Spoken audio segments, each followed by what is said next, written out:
할렐루야. 우리 주님 부활하셨습니다. 사망의 권세를 이기시고 다시 사신 우리 주님의 부활의 생명과 그 권세와 능력이 여러분 모두에게 임하시기를 축원합니다. 우리 다같이 앞뒤 좌우에 계신 분들과 할렐루야 주님 부활하셨습니다. 우리 큰 소리로 한번 인사해 주시기 바랍니다.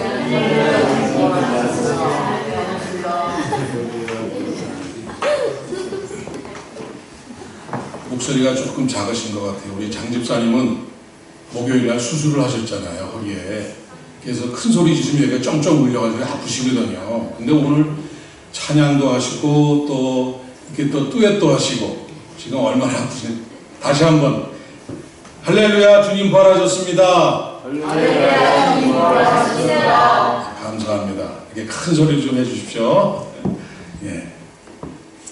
지난 주간에 벨기에 브뤼셀에서 다 아시다시피 테러가 발생해서 안타깝게도 34명이 사망을 하고 200명 가까운 인원이 이렇게 부상을 당했습니다.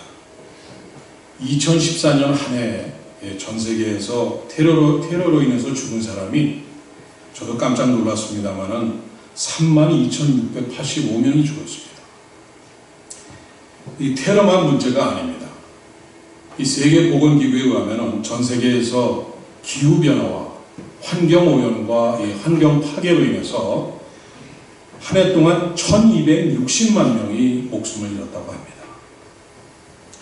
이 중에 5살도 안 된 이 영아, 이 유아, 이 어린아이들이 170만 명이나 죽었다고 합니다. 사람에게 가장 두려운 것이 있다면 그것은 아마 죽음일 것입니다. 전 세계 인구 중에 1년에 6천만 명이 죽음을 맞이합니다. 지금 우리가 이 예배를 드리는 이 시간, 이 1시간 동안에도 7천 명이라는 사람이 마지막 숨을 거두고 있습니다. 그리고 언젠가는 우리들도 그 숫자에 들어가게 되고 들어가게 됩니다. 왜냐하면 죽음은 우연이 아니라 필연적인 사실이기 때문입니다. 죽음은 순식간에 우리의 모든 것을 다 빼앗아가 버립니다. 아름답고 행복한 가정을 무참하게 파괴해 버립니다. 사랑하는 가족들과 이웃들을 다 빼앗아가 버립니다. 그리고 나 자신이 죽음을 맞이하는 그 순간에는 내가 누리던 모든 것들, 나의 꿈, 나의 행복, 내가 소유한 모든 것들을 다 빼앗아가 버립니다. 만약 우리가 건강을 잃었다면 우리가 다시 회복을 할 수가 있습니다. 사업에 실패했다면 다시 일어설 수가 있습니다. 그러나 죽음만은 어쩔 수가 없습니다. 죽음 앞에서는 아무리 권력이 있고 돈이 많다고 해도, 아무리 강한 의지가 투철하고 학식과 지식과 또 의학적인 지식이 아무리 높다고 해도 죽음을 이길 수는 없습니다. 그래서 죽음은 우리에게 있어서 가장 두려운 것입니다. 그러나 여기에 죽음을 이기신 분이 계십니다. 우리 주님께서는, 우리 예수님께서는 죽음의 권세를 이기시고 굳게 닫혀진 이 무덤의 문을 여시고 다시 살아나셨습니다. 고린도전서 15장은 부활의 첫 열매이신 그리스도를 따라 그를 믿는 모든 성도들이 부활의 영광에 참여할 것을 말씀했습니다. 예수 그리스도를 믿는 우리는 예수님처럼 사망의 권세를 이기고 부활할 수 있는 이 약속을 소유한 사람들입니다. 이 놀라운 기쁨이 오늘 여러분 모두에게 충만하게 임하시기를 다시 한번 축원드립니다. 지난 1월에 출간되자마자 현재까지 뉴욕타임스가 집계한 non-fiction 부분의 이 베스트셀러 1위를 차지하고 있는 이 책을 제가 소개해 드립니다. 제목이 When Breath Becomes Air, When Breath Becomes Air라는 책입니다.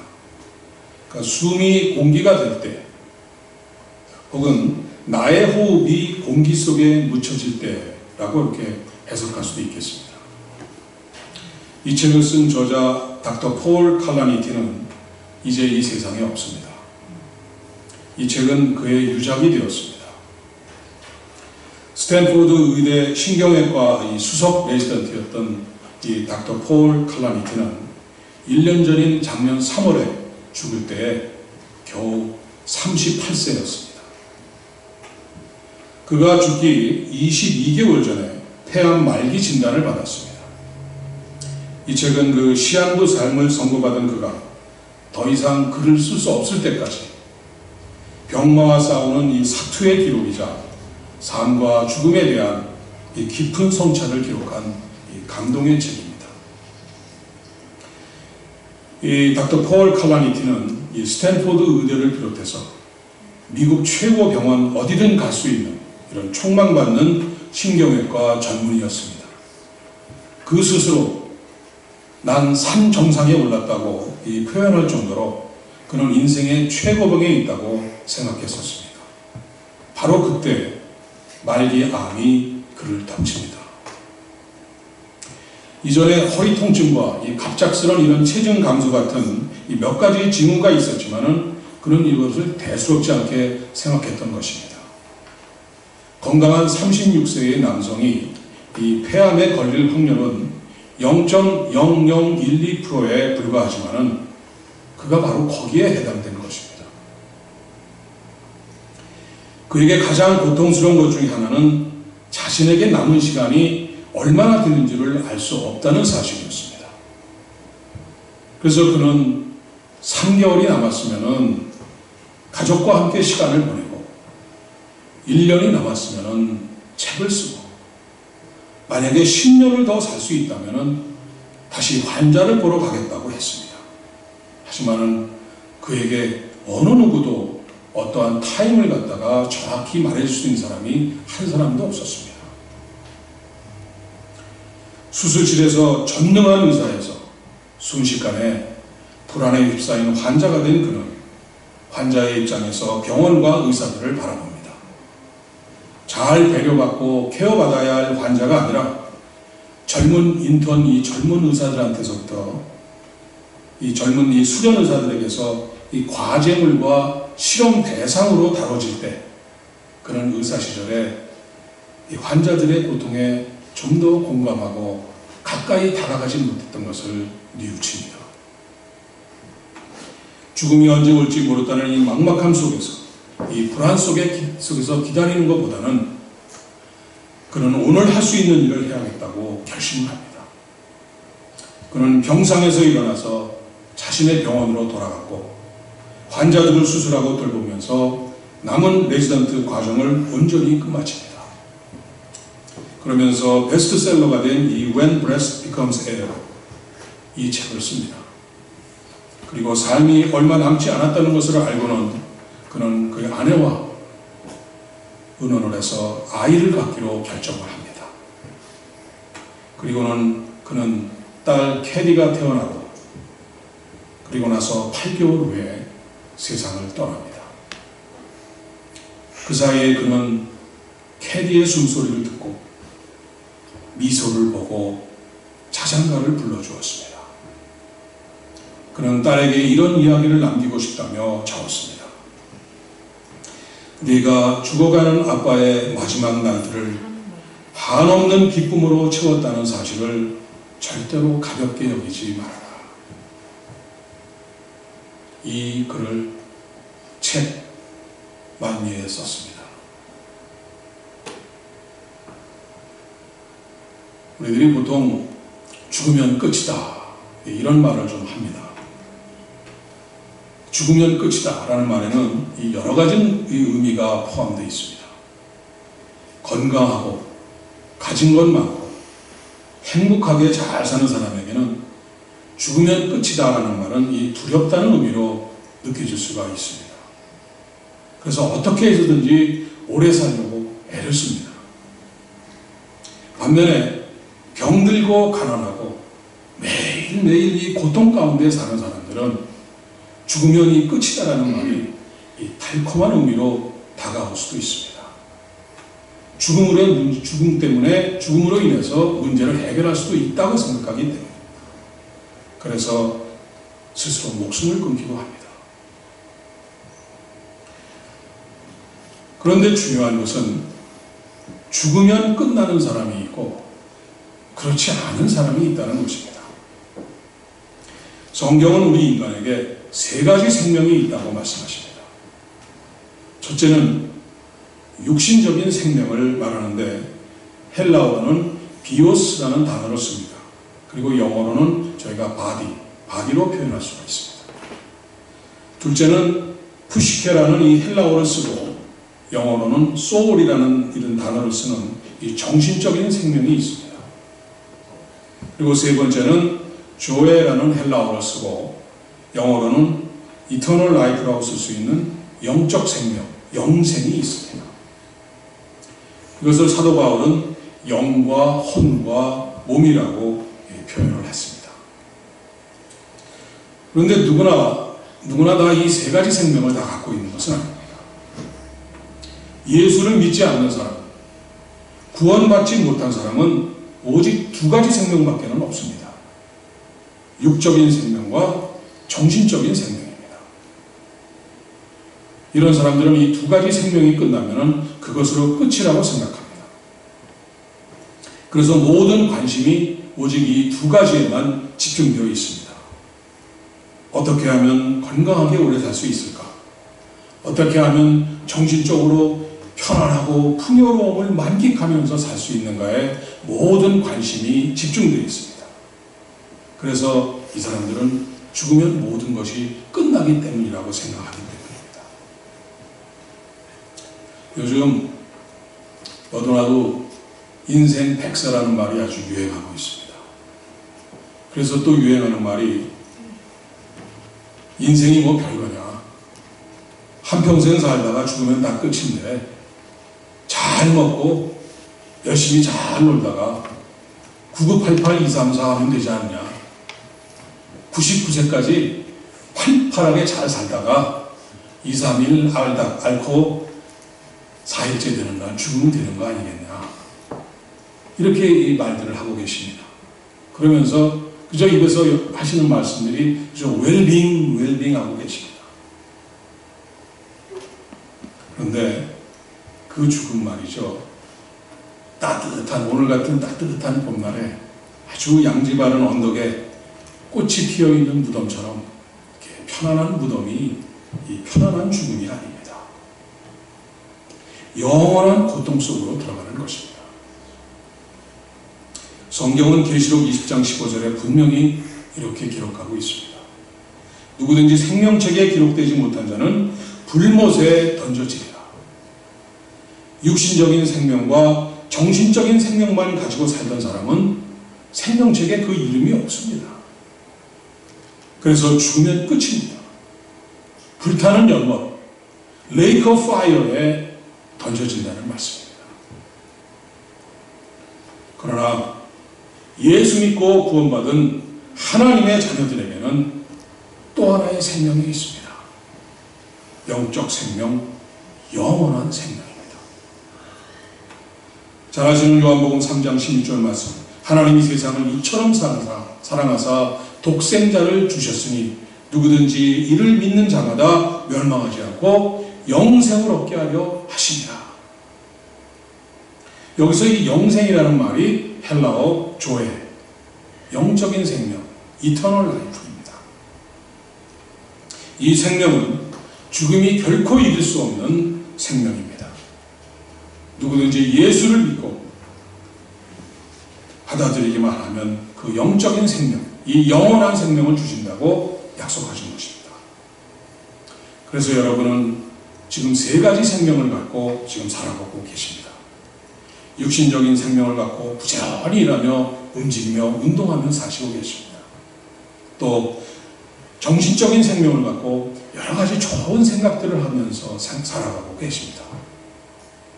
또 세 번째, 이 영적인 생명을 갖고 오늘 하나님 앞에 나와서 하나님께 예배드리며 기도하면서 하나님과 교통하며 살아가고 있는 것입니다. 언젠가 저희들의 이 육신적인 생명이 끝이 납니다. 육신적인 생명이 끝나면은 정신적인 생명도 끝이 납니다. 그러나 이 영적인 생명은 영원히 남아 있습니다. 주님은 말씀하셨습니다. 나는 부활이요 생명이니 나를 믿는 자는 죽어도 살겠고 무릇 살아서 나를 믿는 자는 영원히 죽지 아니하리니.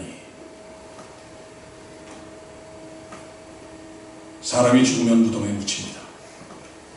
그러나 하나님께서 주신 영적인 생명은 무덤에 묻히지 않고 영원히 살아있습니다. 살아서 나를 믿는 자는 영원히 죽지 아니한다고 분명히 말씀하셨습니다. 그래서 성경은 죽은 자를 가리켜 잠자는 자라고 표현을 합니다. 고린도전서 15장 20절에 보니까 그리스도께서 죽은 자 가운데서 다시 살아나사 잠자는 자들의 첫 열매가 되셨도다. 죽은 사람과 잠자는 사람은 이 근본적으로 다릅니다. 이게 겉모습을 볼 때는 비슷해 보이지만 결코 같지가 않습니다. 잠자는 사람은 그 안에 생명이 있습니다. 그리고 언젠가는 그 잠에서 깨어나게 되어 있습니다. 그래서 주님은 또 말씀하십니다. 요한복음 5장 25절에 진실로 진실로 너에게 이르노니 죽은 자들이 하나님의 아들의 음성을 들을 때가 오나니 곧 이때라. 듣는 자는 살아나리라. 죽은 자는 음성을 들을 수 없습니다. 그러나 잠자는 자, 그 속에 생명이 있는 자만이 음성을 듣고 깨어날 수가 있는 것입니다. 고린도전서 15장 52절에 보니까 보라 내가 너희에게 비밀을 말하노니 우리가 다 잠잘 것이 아니요 마지막 나팔의 순식간에 호련히 다 변화되리니 나팔 소리가 나매 죽은 자들이 썩지 아니할 것으로 다시 살아나고 우리도 변화되리라. 나팔 소리가 울려 퍼지면서 주님께서 다시 오시는 그날 우리는 다시는 썩지 않을 이 영광스러운 몸으로 부활하게 된다고 말씀하십니다. 이 비밀을 깨달은 이 사도 바울이 이 죽음을 향해서 이렇게 비웃습니다. 사망아, 너의 승리가 어디 있느냐? 사망아, 내가 쏘는 것이 어디 있느냐고 사도 바울은 사망에 대고 비웃습니다. 여러분은 이런 생명을 가진 분들입니다. 사망이 결코 삼켜버릴 수 없는 영원한 생명을 가진 분들이 바로 여러분들입니다. 우리에게 이 생명을 주시기 위해서 예수님께서 십자가에 달리시고 바로 부활하신 것입니다. 다 같이 다시 한번 큰 목소리로 할렐루야, 주님께서 부활하셨습니다. 큰 소리로 한번 두 번 외쳐보시겠습니다. 할렐루야, 주님께서 부활하셨습니다. 할렐루야, 주님께서 부활하셨습니다. 주님 감사합니다. 주님 감사합니다. 주님 감사합니다. 주님 감사합니다. 오늘 본문 6절의 말씀을 다시 한번 읽습니다. 오늘 6절 말씀 본문. 그가 여기 계시지 않고 그가 말씀하시던 대로 살아나셨느니라. 와서 그가 누우셨던 것을 보라. 주님께서는 제자들에게 자신의 부활을 3번이나 분명히 미리 말씀하셨습니다. 주님께서 사흘 만에 부활하실 것을 다시 말씀하신 것은 하나님의 약속에 근거하는 것입니다. 하나님의 약속을 믿고 사흘 만에 다시 살아나실 것을 예고하신 것입니다. 그리고 두려움 없이 죽음 가운데로 들어가신 것입니다. 그런데 성경은 우리에게도 이렇게 약속을 합니다. 고린도전서 6장 14절 말씀입니다. 하나님이 주를 다시 살리셨고 또한 그의 권능으로 우리를 다시 살리시리라. 우리도 다시 살리신다는 것입니다. 그래서 여러분도 예수님처럼 말씀하실 수가 있습니다. 다시 한번 나를 따라 하십니다. 2번씩 하십니다. 내가 다시 살아나리라. 내가 다시 살아나리라. 내가 다시 살아나리라. 내가 다시 살아나리라. 나도 주님처럼 부활하리라. 나도 주님처럼 부활하리라. 나도 주님처럼 부활하리라. 나도 주님처럼 부활하리라. 할렐루야. 할렐루야. 할렐루야. 아멘. 부활하신 주님은 이 본문 10절에서 내 형제들에게 갈릴리로 가라 하라. 거기서 나를 보리라 하셨습니다. 그리고 갈릴리에서 제자들을 만난 주님은 이렇게 말씀하십니다. 마태복음의 맨 마지막인 그레이트 커맨먼트라고 하는 말씀입니다. 너희는 가서 모든 민족을 제자로 삼아 아버지와 아들과 성령의 이름으로 세례를 베풀고 내가 너희에게 분부한 모든 것을 가르쳐 지키게 하라. 이 부활의 소식을 모든 민족에게 전하라고 말씀하십니다. 다시 부활해서 영원히 사는 이 영생의 엄청난 복음을 혼자 누리지 말고 부활의 증인이 되어서 이웃과 모든 사람들에게 알려서 같이 누리라는 이 주님의 마지막 명령의 말씀입니다.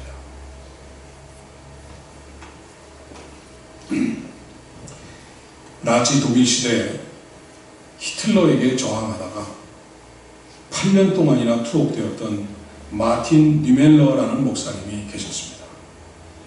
2차 대전이 끝나고 연합군에 의해서 풀려난 이 목사님은 전쟁 책임 고백서라는 책을 썼는데 그는 전쟁의 책임은 히틀러에게만 있는 것이 아니라 목사인 나에게도 있다고 이렇게 그 책에서 고백하면서 이렇게 또한 이야기를 썼습니다. 나는 감옥에 있는 중에 똑같은 꿈을 무려 7번이나 반복해서 꾸었습니다. 많은 사람들이 하나님의 심판대 앞에 줄을 서서 심판을 받고 있었습니다. 시간이 얼마나 흘렀을까? 바로 내 앞에 서 있는 사람에게 하나님께서는 매우 준엄한 음성으로 물으셨습니다. 너는 왜 나를 믿지 않고 그처럼 극악무도하게 사람들을 많이 죽였느냐? 그러자 그가 이렇게 대답했습니다. 나는 하나님에 대해서 전혀 듣지 못했습니다. 나에게 하나님에 대해서 전해주는 사람이 없었습니다. 그래서 나는 하나님을 믿지 않았습니다. 그러자 하나님께서는 아니 그게 무슨 말이냐? 내가 마틴 뉴멜로 목사를 너에게 보내서 몇 시간씩 같이 있도록 하지 않았느냐? 그런데 그가 내게 대해서 말하지 않더냐? 그때 나는 그 사람의 얼굴을 자세히 들여다보고 깜짝 놀랐습니다. 그 사람은 바로 유대인 600만 명을 잔인하게 학살한 아돌프 히틀러였습니다. 같은 꿈을 마지막으로 7번째 꾸던 날 하나님의 음성이 들려왔습니다. 뉴멜러야, 너는 목사로서 히틀러를 미워하면서 한 것만 했을 뿐 한 번이라도 그를 위해서 진심으로 기도하거나 그에게 복음을 전한 적이 있느냐? 내가 히틀러에게 전도했더라면 그가 폭군이 되어서 전쟁을 일으키지 않았을 것이 아니냐? 하나님의 무서운 질책의 목소리였습니다. 마틴 뉴멜러 목사는 그 말씀을 듣고서야 깊은 깨달음을 얻습니다. 그렇다. 전쟁의 책임은 히틀러에게만 있는 것이 아니고 그를 위해 진심으로 기도하지 않고 그에게 복음을 전하지 않은 이 목사란 나에게 있는구나. 내 책임이 더 크구나.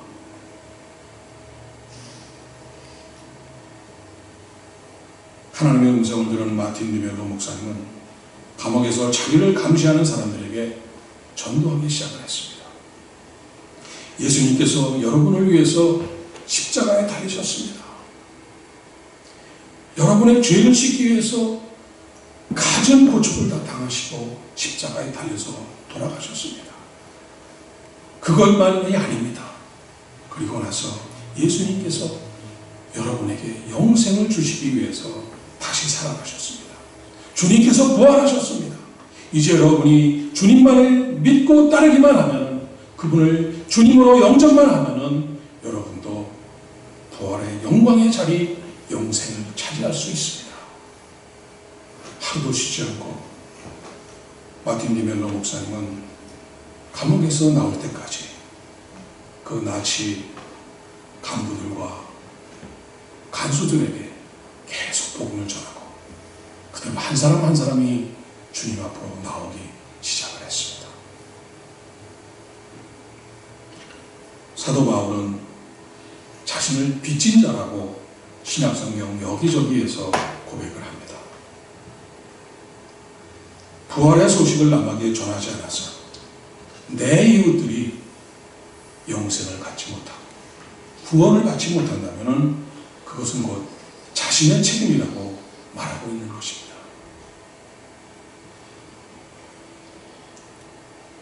When Breast Becomes Air, 이 책을 쓰고 죽은 이 닥터 폴 칼라니티가 언제 죽을지 모르는 막막함 속에서 불안 속에서 기다리기보다는 오늘 내가 할 수 있는 일을 내 생명이 붙어있는 이 시간, 내가 호흡하는 이 시간, 아직 육신이 죽지 않은 이 시간에 내가 할 수 있는 일을 해야 되겠다고 결심을 하고 자신의 그 병상의 침대를 박차고 일어나서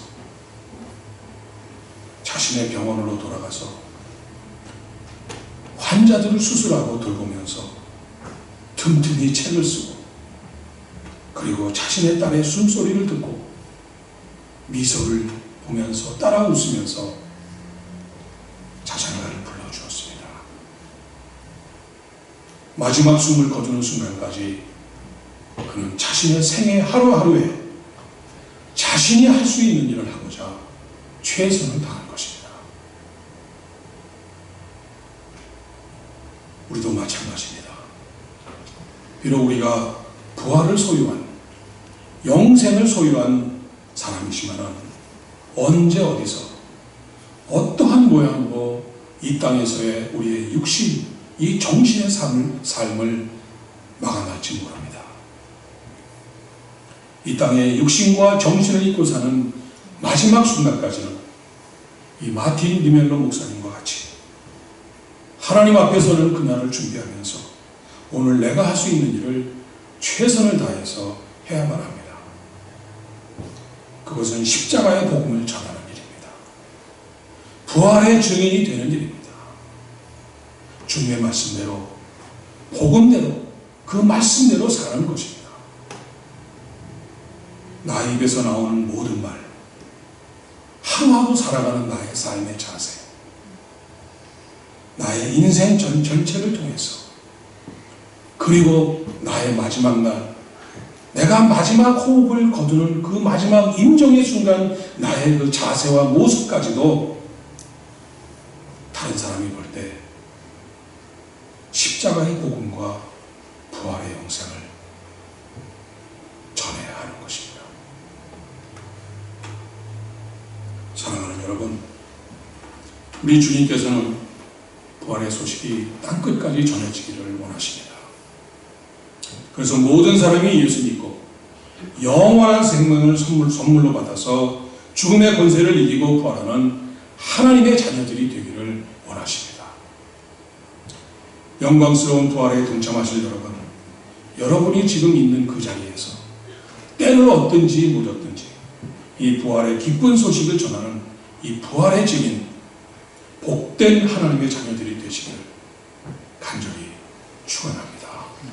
기도하겠습니다. 부활의 주님, 생명의 근원이신 아버지 하나님, 오늘 저희들에게 부활의 큰 소망과 영생의 기쁨을 다시 한번 확인시켜 주심을 감사드립니다. 영원히 죽을 수밖에 없었던 죄인 중에 괴수와 같은 저희들을 십자가의 보혈로 씻어주시고 새 생명의 부활을 소유하고 영생을 살게 하심을 진심으로 감사드립니다. 이제 이 영생의 부활의 기쁨을 나 혼자만 소유하고 기뻐하는 것이 아니라 나의 사랑하는 가족들과 나의 자녀들과 가까운 이웃들 그리고 온 민족에게 전하는 전도와 선교의 사명을 감당하며 살아가는 저희가 되게 하여 주시옵소서. 주님의 거룩하신 십자가 대속의 은혜를 입은 사랑에 빚진 저희들임을 기억하고 주님께서 명령하신 대로 가서 모든 민족을 제자로 삼아 아버지와 아들과 성령의 이름으로 세례를 주고 아버지께서 분부한 모든 것을 가르쳐 지키게 하며 살아가는 복된 저희 모두의 인생이 되게 하여 주시옵소서. 예수님의 이름으로 기도드립니다. 아멘.